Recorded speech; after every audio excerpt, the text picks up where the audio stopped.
Hello बच्चों, और ये पिछले संडे को हम लोगों के यहाँ बायोलॉजी का टेस्ट हुआ था, जिसका टेस्ट कोड था 021, 21वां टेस्ट हुआ था। तो इसी में कुछ क्वेश्चन हमने नोट किए हैं कि बच्चों ने कुछ ज़्यादा ही गलत किए हैं ना। तो उसी वरीता क्रम में जो सबसे ज़्यादा गलत किया गया, जैसे क्वेश्चन नंबर 70, 454 लोगों ने गलत किया, 26 लोगों ने इसको छोड़ दिया है। तो हम लोग यहीं से शुरुआत करते हैं, ठीक है ना।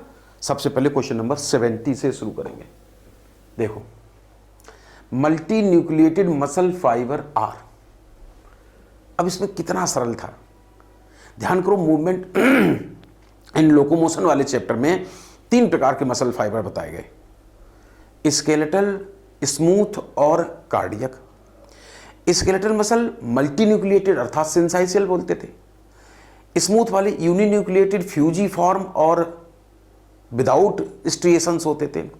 कार्डियक वाले और सकल सूरत में स्केलेटल वाले दोनों सिलेंड्रिकल होते हैं, दोनों स्ट्रिएटेड होते हैं। बड़ा अंतर यही था कि स्केलेटल मसल फाइबर में मल्टी न्यूक्लिएटेड होते हैं और जबकि वो यूनिन्यूक्लिएटेड होते थे। तो ध्यान किया हो, ऐसे करके बनाते थे, तमाम जगह ऐसे न्यूक्लियस बनाते थे, साइटोप्लाज्म बनाते थे। इसके बाद हम लोग जो है इनके ऊपर ऐसे स्ट्रिएशंस बना देते थे, ऐसे ऐसे ऐसे। तो इस तरह से 1 2 3 4 अंदर तमाम न्यूक्लियस बनाए हैं। तो मल्टी न्यूक्लिएटेड मसल फाइबर कौन से हुए? ये वाले हुए 70। भाई थोड़ा पढ़ो ठीक से, बहुत ही, हमें तो ये लगता ही नहीं था कि पेपर डिस्कस करना पड़ा करेगा, ये वाला करना पड़ेगा, बहुत ही सरल था। नेक्स्ट देखते हैं। अच्छा, हमने जानबूझ के फर्स्ट और थर्ड दिया था ऑप्शन, ताकि तुम स्केलेटल और कार्डियक में कंफ्यूज हो जाओ। हाँ, कार्डियक मसल फाइबर सिलेंड्रिकल भी हैं, स्ट्रिएटेड भी हैं, ब्रांच्ड भी हैं, और मगर होते यूनिन्यूक्लिएटेड है। चलो नेक्स्ट देखते हैं। Read the following statement and select the correct option. The most distinctive feature of echinoderm is presence of water vascular system। तुम्हें ध्यान हो, जहाँ किंगडम एनिमेलिया के लास्ट में टेबल दी, वहाँ ये बिल्कुल स्पष्ट भी लिखा है। अच्छा, तो ये बिल्कुल सही बात है। दूसरा पढ़ते हैं। Adult echinoderms are bilaterally symmetrical but larvae are radially symmetrical. ये उल्टा कर दिया गया, एडल्ट रेडली सिमेट्रिकल होते हैं, इनके लार्वा बाइलेटरली सिमेट्रिकल होते हैं। तो पहला सही है और दूसरा गलत है, यानी कि आंसर हुआ इसका 58 का थर्ड। ठीक, नेक्स्ट देखते हैं भाई। 47, द एनिमल ऑर्डर कार्निवोरा। तमाम ऑर्डर सुने होंगे, इंसेक्टिवोरा, लेगोमॉर्फा, रोडेंसिया, सेटेसिया, साइरेनिया, तमाम ऑर्डर होते हैं। हम लोग का ऑर्डर का नाम होता है प्राइमेटा। तो ऑर्डर कार्निवोरा इंक्लूड्स फैमिली। तो हम लोग जानते थे कुत्ते की फैमिली, बिल्ली की फैमिली क्या होती थी? फेलिडी।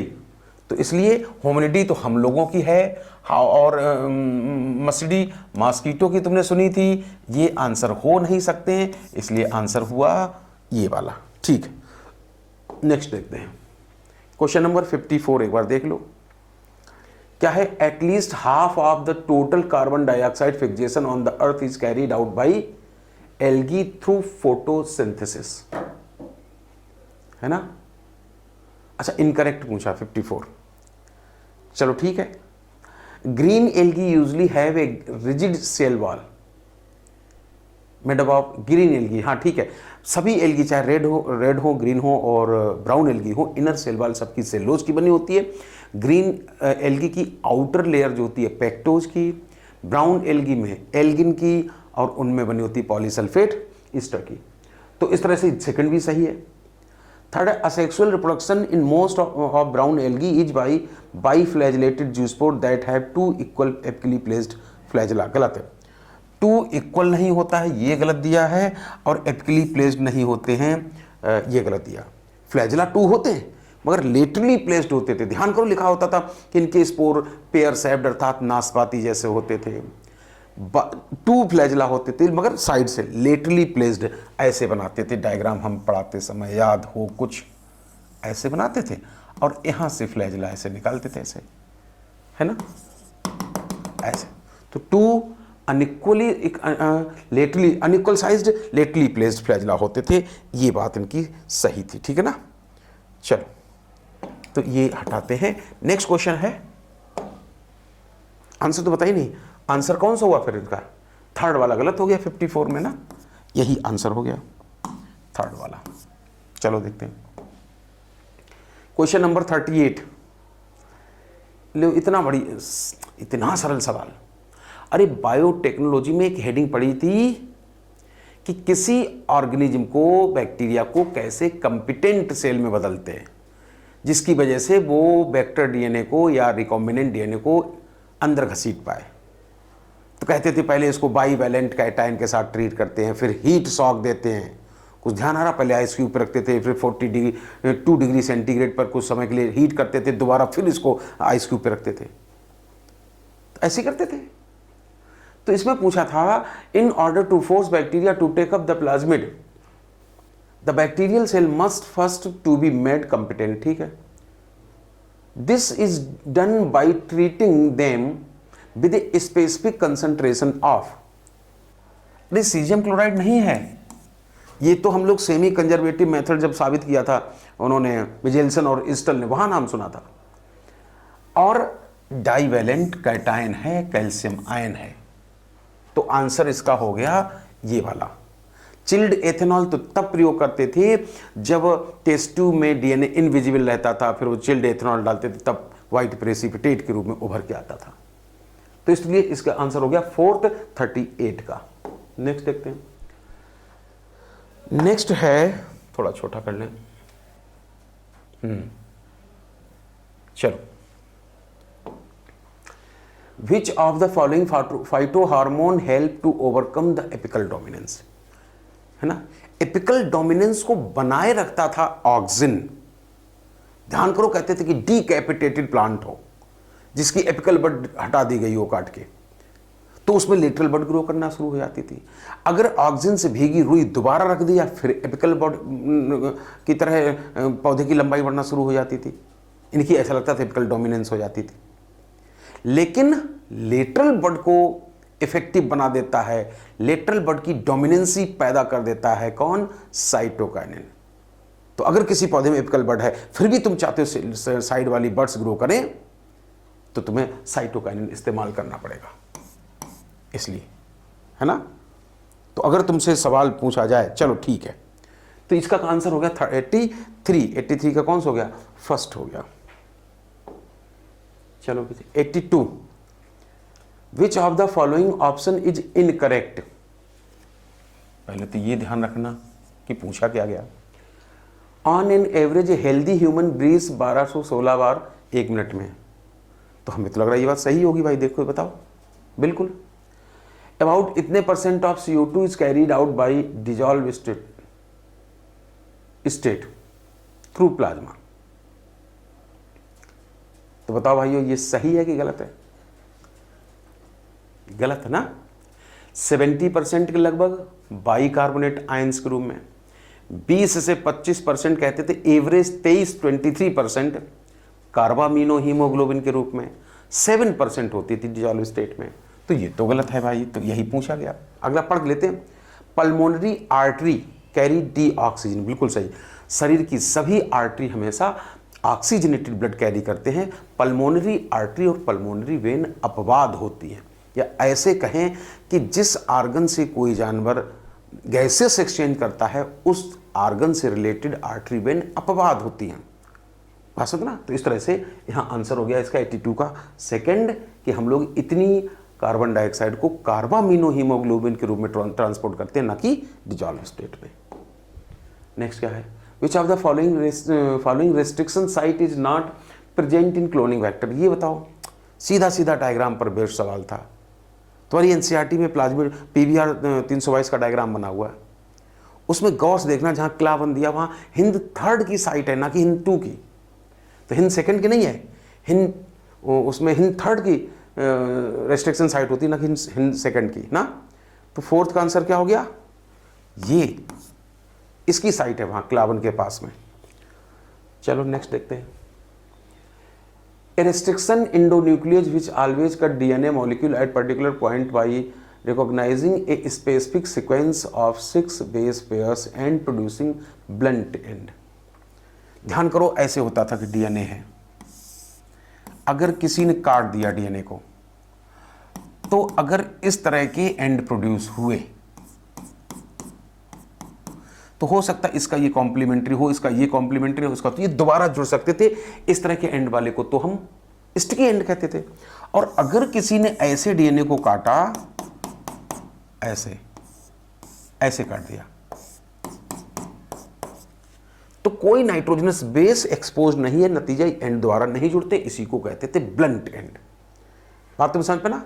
तो 35 का वही आंसर है जो तुम्हारे सिलेबस में है नहीं, लेकिन बाई चांस सबसे पहले खोजा गया था, इसलिए तुम्हें पढ़ना पड़ेगा। तो ये आंसर है इसका, ये वाला। ठीक, हिंद सेकंड ब्लंट एंड प्रोड्यूस करता है। चलो, during glycolysis ATP is synthesized during the conversion of, पता उसमें क्या था? ग्लाइकोलिसिस के सीधे सीधे स्टेप पता होने चाहिए कि भाई पहले ग्लूकोज बनता है, फिर ग्लूकोज से ग्लूकोज 6 फॉस्फेट, फिर फ्रक्टोज 6 फॉस्फेट, फ्रक्टोज 1 6 डाइफॉस्फेट। और इस पूरी ग्लाइकोलिसिस में जब 10 स्टेप पढ़ते थे तो 2 जगह एटीपी बनते थे।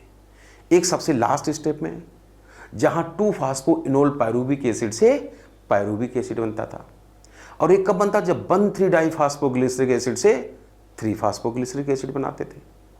2 जगह बनते थे एटीपी। देखते भाई, ग्लूकोज से ग्लूकोज 6 फॉस्फेट बनाओगे, एटीपी और इस्तेमाल होगा। ये तो पहला स्टेप हुआ। ग्लिसरल्डिहाइड 3 फॉस्फेट से 1,3 नहीं, यहां फॉस्फेट इस्तेमाल हुआ, लेकिन हां ये एटीपी वाला नहीं होता था, H3PO4 वाला होता था। फास्फोइनोल पायरूविक एसिड से, इसमें सेकंड कार्बन पर फॉस्फेट छुपा हुआ है, और यहां से पायरूविक एसिड बनाते समय एटीपी निकलता था, अर्थात फॉस्फेट निकलता था। तो आंसर मेरे हिसाब से हो गया 80 का थर्ड। ठीक, next, read the following statement and select the correct option. पढ़ लो एक बार सब लोग। Insulin used for diabetes was earlier extracted from pancreas of slaughtered cattle and pigs. शुरू में तो ऐसे ही हुआ था, बूचड़ खाने जाते थे, वहां से पैनक्रियाज से लेके आते थे। तो ये तो पहला स्टेटमेंट सही लग रहा। Insulin consist of 2 short polypeptide chains, chain A and chain B, that are linked together by hydrogen bond. थोड़ा सा दिमाग लगा दिया, यहां हाइड्रोजन बॉन्ड नहीं होता, डाइसल्फाइड अर्थात एस लिंकेज होता था। ध्यान करो, ऐसे करके पढ़ते थे, ऐसे 2 चैन। अलग बात है जब बन के आता तो उनमें सी पेप्टाइड भी होता था ना, और फिर दोनों को ऐसे जोड़ा जाता था, ऐसे। तो ये डाइसल्फाइड लिंकेज की मदद से किसी भी प्रोटीन में अगर एक से ज़्यादा पॉलीपेप्टाइड चैन है, चाहे वो तुम्हारा हीमोग्लोबिन की ग्लोबिन हो, चाहे एंटीबॉडीज़ की लाइट चैन, हैवी चैन हो, और चाहे इंसुलिन की अल्फा और बीटा चैन हो, सदा किसी भी प्रोटीन में जब मोर देन 1 पॉलीपेप्टाइड चैन होती है, सदा डाइसल्फाइड लिंकेज से ही जोड़ी जाती हैं। तो आंसर सेकंड ऑप्शन इसका गलत है, स्टेटमेंट गलत है, फर्स्ट सही है। इसलिए आंसर हो गया 10th क्वेश्चन का ये थर्ड। नेक्स्ट देखते हैं भाई, पूछा है नॉट करेक्ट, इनकी गलत बात पूछी, गलत कौन सा है? In the 5 kingdoms classification of Whittaker there is no mention of lichen and some acellular organism like virus, viroids and prions. ये बात सही थी, 5 किंगडम सिस्टम में इन ऑर्गेनिज्म कोई स्थान प्राप्त नहीं हुआ था, ये बिल्कुल सही था। वायरसेस आर ऑब्लिगेट पैरासाइट, पूर्ण परजीवी हैं, तभी लिविंग सेल के अंदर घुसते ही ये लाइफ फॉर्म के करेक्टर दर्शाने लगते हैं, अर्थात ग्रोथ मल्टीप्लिकेशन करने लगते हैं। और ऐसे किसी कांच की बोतल में रख दो तो बरसों बरस बालू के कण की तरह रखे रहेंगे, ऐसा लगता है नॉन लिविंग के करेक्टर दर्शाते हैं। इसलिए उनको लिंक मानते थे, connecting link between living and non living. होश रहे, बिटवीन नॉन लिविंग पहले नहीं कहा जाता है, पहले लिविंग फिर नॉन लिविंग। ठीक है, चलो। तो ऑब्लिगेट पैरासाइट अर्थात पूर्ण परजीवी है। Prions are similar in size to virus. यही लाइन बच्चों को सबसे ज़्यादा कंफ्यूज शायद कराई होगी, क्योंकि इतनी एनसीईआरटी की लाइन को शायद तवज्जो ना दी हो, लेकिन ये बात सही है कि prions are similar in size to viruses. तो इनमें कोई गलत नहीं है, तो 50वें का आंसर हो गया कि इनमें से कोई गलत नहीं है, अर्थात चौथा। चलो, natural classification system for flowering, classification of flowering plant was given by पहला आर्टिफिशियल ध्यान आया हो, फिर नेचुरल याद आया हो, फिर तीसरा फाइलोजेनेटिक याद आया हो। पहला किसने दिया था? लिनियस ने। दूसरा बेंथम एंड हुकर ने। तीसरे में नाम आता था एंगलर और पेंटिल का। तो इसका आंसर होना चाहिए सेकंड 53। नेक्स्ट देखते हैं भाई। लेकिन पेपर था नहीं डिस्कस करने लायक, कोई कुछ ट्रिक नहीं है इसमें, सीधे सीधे किताबों की लाइनें हैं, किताब की लाइनें। Fusion between one large non motile female gamete and A small motile male gamete. अरे एल्गी से संबंधित लग रहा, और लिखा भी है ऊगैमस कहते हैं इसको। एल्गी में जब सेक्सुअल रिप्रोडक्शन पढ़ते थे 3 प्रकार का पढ़ते थे, आइसोगैमी, एनाइसोगैमी और ऊगैमी। आइसोगैमी मतलब fusion of similar type of gametes कहते थे, और बेस्ट एग्जाम्पल थे यूलोथ्रिक्स और स्पाइरोगैरा। एनाइसोगैमी में सिर्फ साइज का अंतर होता था, एक ओवल है तो दूसरा ओवल ही होगा, एक फ्लैजिलेटेड भी है तो दूसरा भी फ्लैजिलेटेड होगा, एक स्पेयर, मतलब शेप एक समान होती थी, बस साइज छोटे बड़े होते थे, तो कहते थे एनाइसोगैमी। याद आया? यूडराइना जिसका एग्जाम्पल था। और अगर फीमेल गैमीट्स लार्ज और नॉन मोटाइल हो, जैसे हम लोगों में ओवम होता है, male gamete small spindle shaped motile हो, जैसे हम लोगों में स्पर्म होता है, तो इस कंडीशन को ऊगैमी कहते थे। बॉल बॉक्स और फ्यूकस में सुना था। देखते हैं भाई, तो ऊगैमस पूछा, बॉल बॉक्स और फ्यूकस में हम लोगों ने सुना था। 56 का देखो भाई कौन सा आंसर? थर्ड आंसर है। Which stage is marked by terminalization of chiasmata? Cell division में ध्यान हो, मियोसिस फर्स्ट की प्रोफेज को तमाम सबफेजेज में बांटा गया था। लेप्टोटीन, जाइगोटीन, पैकेटीन, डिप्लोटीन और डाइकाइनेसिस। और हम कहते थे लेप्टोटीन यानी लेप्टस माने थिन, टीन माने धागा, क्रोमोजोम्स पतले पतले लंबे लंबे होते थे। जाइगोटीन, जाइगस माने पेयर, तो उसमें होमोलोगस क्रोमोजोम्स में पेयरिंग होती है, जिसको हम लोग सिनेप्सिस भी कहते थे। पैकेटीन हम तो पैचिटीन कहते थे, एक पैच काट के दूसरे पर शिफ्ट कर दिया जाता था, अर्थात exchange of genetic material between non sister chromatids of homologous chromosome, जिसको हम लोग क्रॉसिंग ओवर कहते थे। फिर डिप्लोटीन, दोनों सिनेप्स्ड क्रोमोसोम अब दूर होने लगते थे, फिर हर जगह दूर हो जाते थे, जहां क्रॉसिंग ओवर होती थी वहां पर जुड़े रह जाते थे। फिर डाइकाइनेसिस में जो पॉइंट ऑफ अटैचमेंट होता था वो किनारे की तरफ जाता था, टर्मिनल्स की तरफ जाता था, इसी को कहते हैं टर्मिनलाइजेशन। तब होता जब क्रोमोसोम मूव करने लगते थे, लगता दोनों क्रोमोसोम में काइनेटिक एनर्जी आ गई, अर्थात डायकाइनेसिस आ गई, तभी तो मूव करेंगे। तो आंसर हो गया डायकाइनेसिस में। 74 का देख लो भाई, थर्ड। चल, विच of the following option is incorrect? An adult human excrete on an average 1 to 1.5 litre of urine पर ना पर डे होता भैया, पर आवर नहीं होता, ये गलत बात है। नेक्स्ट देखते हैं।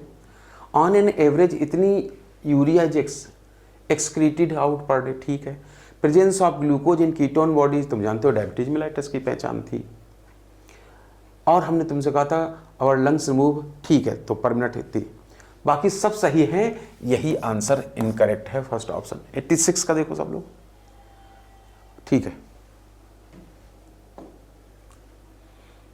इन gel electrophoresis technique the DNA fragment are forced to move through a medium toward. ध्यान है कुछ? जब हम लोग जेली बनाते थे तो कहते थे कि इसमें कहीं कहीं तुम्हें बेल बनाने पड़ेंगे, फिर इस जेली को तार से जोड़ा था और इस तार का कनेक्शन किसी बैटरी से किया था। अब कहा था कि चूंकि इन बेल में भरेंगे नेगेटिवली चार्ज्ड मॉलिक्यूल अर्थात डीएनए फ्रैगमेंट, माइनस हमेशा अट्रैक्ट होता है प्लस की तरफ, तो जिधर बेल बनाए जाते हैं उधर हमेशा माइनस वाला इलेक्ट्रोड होना चाहिए, और जिधर दौड़ने के लिए मैदान छोड़ रखा है इधर के लिए, तो इधर हमेशा प्लस से जुड़ा होना चाहिए। समझ पाए? ये कहानी होती है। तो 42 का कौन सा होना चाहिए भाई? है एनोड की तरफ जाते हैं। हाँ ठीक।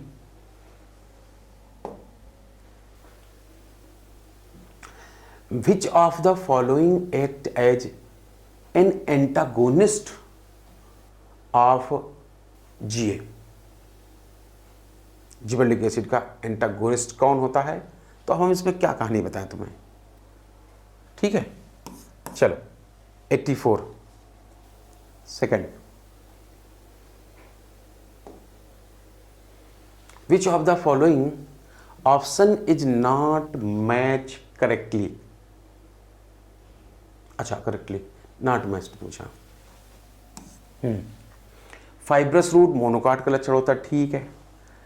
अल्टरनेट फिलोटैक्सी गुआवा मस्टर्ड, नहीं नहीं नहीं, सीएमएस, हाँ चाइना रोज मस्टर्ड और सनफ्लावर, सीएमएस बोलते थे हम लोग ना, हाँ। कैलोट्रोपिस एंड गुआवा में पढ़ते थे अपोजिट, और सीएमएस सिटी मॉन्टेसरी स्कूल जैसे बोलते थे ना, चाइना रोज मस्टर्ड और सनफ्लावर में अल्टरनेट। इम्ब्रिकेट एस्टिवेशन, ठीक है भाई, सिजेल्पनोइडी का लक्षण होता है। फ्री सेंट्रल प्लेसेंटेशन नहीं, सनफ्लावर दिया है, बेसल प्लेसेंटेशन होता है कंपोजिटी फैमिली में, तो इसलिए ये गलत है। सनफ्लावर में बेसल प्लेसेंटेशन, फैमिली कंपोजिटी में बेसल प्लेसेंटेशन होता है। 60वें का 4th ऑप्शन होना चाहिए। During aestivation and hibernation exchange take place through, अरे यार फालतू क्वेश्चन।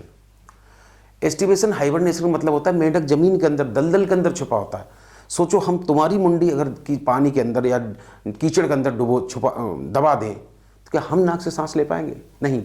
हम मुंह से सांस ले पाएंगे? नहीं, कीचड़ भर जाएगा। तो ये न तो पल्मोनरी न बक्कोफेरेंजियल रेस्पिरेशन कर सकता है, सिर्फ दलदल में जो भी नमी है उसमें जो भी ऑक्सीजन है उसको डायरेक्ट बॉडी वाल से एब्जॉर्ब कर लेता है। तो आंसर इसका हुआ 65 का। जरा सा अप्लाइड कर दो, जरा सा, तो तुम थोड़ा सा कंफ्यूज हो जाते हो और सीधी सीधी लाइनें रटे बैठे। अच्छी बात है, ज़्यादा से ज़्यादा रटो, लेकिन कम से कम थोड़ा अप्लाई करना सीखो। लिखा है कि is a small protein attach to the outer surface of inner membrane and act as mobile carrier, cytochrome C. उसमें क्या है? 81 बोलो भाई। अब हम इसका डायग्राम बना के दिखाएं तो थोड़ा सा कठिन हो जाएगा। जैसे ध्यान करो, ऐसे हम लोग माइटोकॉन्ड्रिया पढ़ते थे।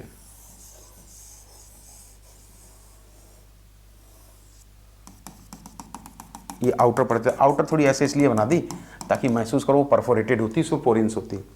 और फिर इसी इनर मेम्ब्रेन में तमाम कॉम्प्लेक्सेस धसाते थे, है ना। और फिर इसी थोड़ी सी मोटी बना लें इनर मेम्ब्रेन को ऐसे, तो यहाँ पर भी कुछ बनाते थे, अगर तुम्हें ध्यान हो, जिसको कहते थे, है ना। और यहाँ पर एक बनाते थे जिससे इसको कहते थे यूबिक्विनोन, है ना। फिर यहाँ से जाता था साइटोक्रोम बी को जाता था, BC1, फिर C को जाता था, फिर A3 को जाता था, और फिर अंत में आ जाता था कॉम्प्लेक्स 5 जिसको हम लोग ऑक्सीसोम कहते थे। तो ऐसे पूरी लंबी कहानी होती थी। साइटोक्रोम C मोबाइल हुआ करता था। A3 के साथ पढ़ते थे हम लोग कि इनके पास कॉपर सेंटर होते हैं, है कि नहीं। तो तमाम बातें वैसे पूछी जाती थी। चलो, every 100 ml of oxygenated blood can deliver around how much oxygen to their tissue under normal physiological condition? कितनी बताओ सोच के? 85 5 ml। जब पूछा जाए कि डीऑक्सीजनेटेड ब्लड, अरे ऐसे पढ़ते थे ना, ये लंग्स बनाते थे और फिर जो है ऐसे हम लोग पूरा सर्कुलेटरी सिस्टम बनाते थे। ऐसे ध्यान हो, अगर मान लो ये सेल है, तो जब यहां से ब्लड जाता था तो उसके पास 100 ml ब्लड में होती तो थी 20 ml ऑक्सीजन, जो कि मेनली दो रूप में ट्रांसपोर्ट होती थी, ऑक्सी हीमोग्लोबिन के रूप में और डिसॉल्व स्टेट में। होती 20 ml थी, लेकिन वो इसको देता था केवल 5 ml। इसी तरह गंदा ब्लड जब यहां से लौट के जाता था, लंग्स से लौट के जाता था, तो वो कितनी डिलीवर करता था? 4 ml CO2 डिलीवर करता था, और ये 5 ml O2 डिलीवर करता था। तो ध्यान रखना इस बात को। आंसर तुम्हें पता हो गया कौन सा हो गया? 85 का 3rd। चलो, capacity to generate a whole plant from a single cell is called totipotency. और उस बायोलॉजिकल प्रोसेस को जिसके थ्रू बनाई जाती है उसको टिश्यू कल्चर या माइक्रो प्रोपेगेशन कहते थे। तो आंसर हो गया इसका ये 18th का फर्स्ट। देखो 68 which of the following cell organelle is not considered. अब बताओ इसमें क्या बताएं हम। जब इंडोमेम्ब्रेन सिस्टम पढ़ते हैं तो हम लोग पढ़ते थे ये 4 चीजें इंडोमेम्ब्रेन सिस्टम का पार्ट हैं, ये 2 चीजें नहीं है, सीधी सीधी लाइन थी। Endoplasmic reticulum, Golgi body, lysosome और वैक्यूल पार्ट हैं, माइटोकॉन्ड्रिया और प्लास्टिड नहीं है, सीधी सीधी लाइन थी। तो माइटोकॉन्ड्रिया और प्लास्टिड्स इंडोमेम्ब्रेन सिस्टम का पार्ट नहीं है, इसलिए 68 में आंसर हो गया कौन सा, second. Match the column A column B, कुछ भी नहीं करना था, ये भी गलत करोगे तो कैसे काम चलेगा। टेरिडोफाइटा के क्लास के नाम दिए थे, सीधे सीधे तुम्हें मैच कराना था, एग्जाम्पल दिए थे। साइलोप्सिडा नाम से पता चलता साइलोटम हो गया। लाइकोप्सिडा, अरे दवाइयों वाले भी इसमें आते थे, स्लेजनेला को संजीवनी कहते थे। स्पिनोसिडा हॉर्स्टेल आता था, क्विसिटम। और टेरोप्सिडा में फर्न आते हैं, चाहे वो ड्रायोप्टेरिस क्यों ना हो, एडियंटम क्यों ना हो। तो अपने हिसाब से इसको मिला लेना। इसका 55 देखो एक बार, और आंसर है इसका फर्स्ट। मिलाओगे तो समझ जाओगे। Read the following statement and select the correct option.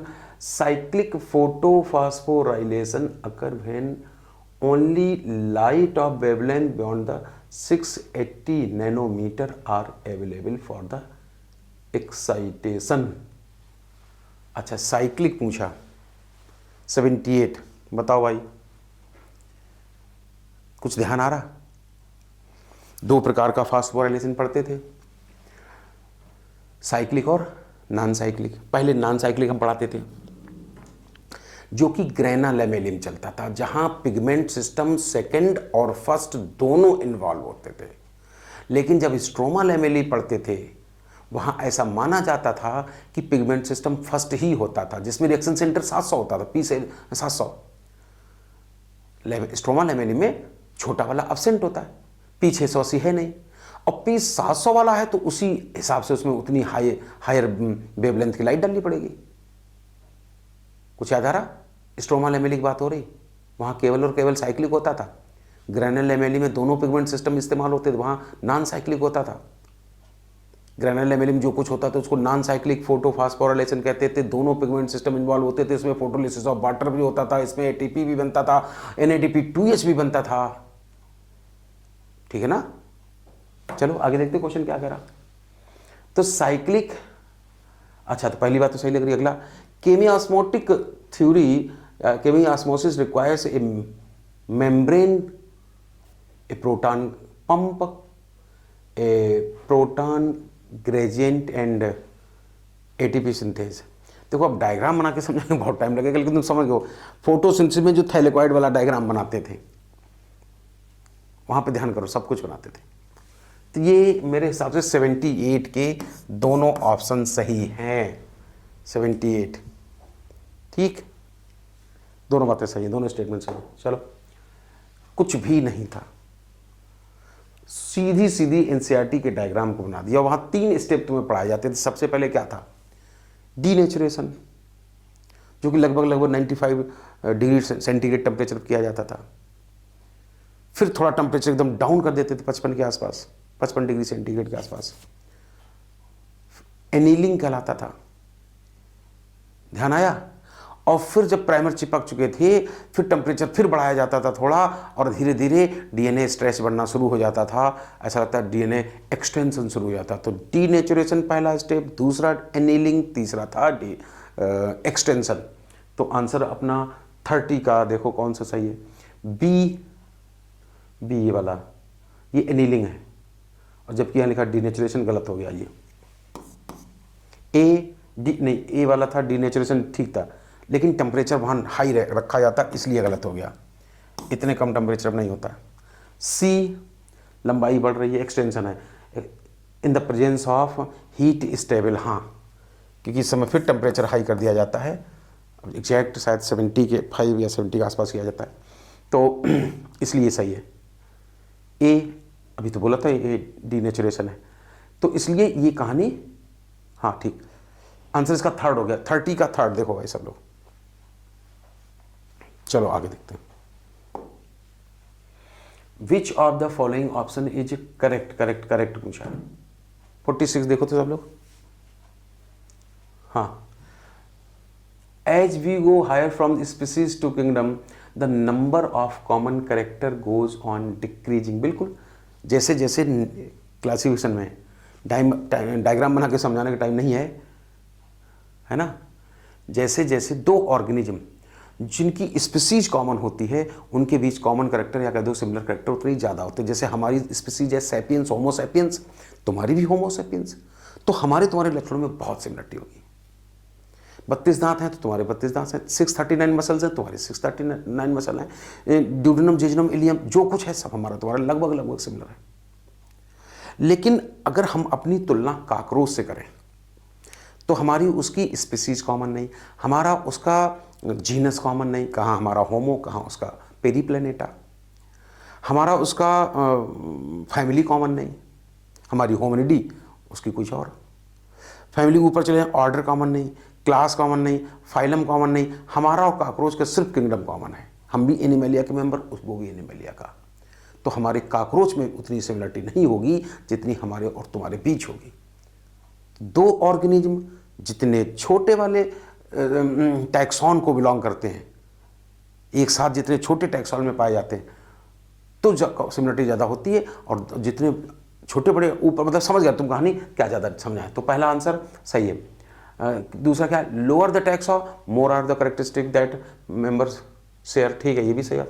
Higher the category greater is the difficulty to determine the relationship, ये भी सही है, मेरे हिसाब से सही है।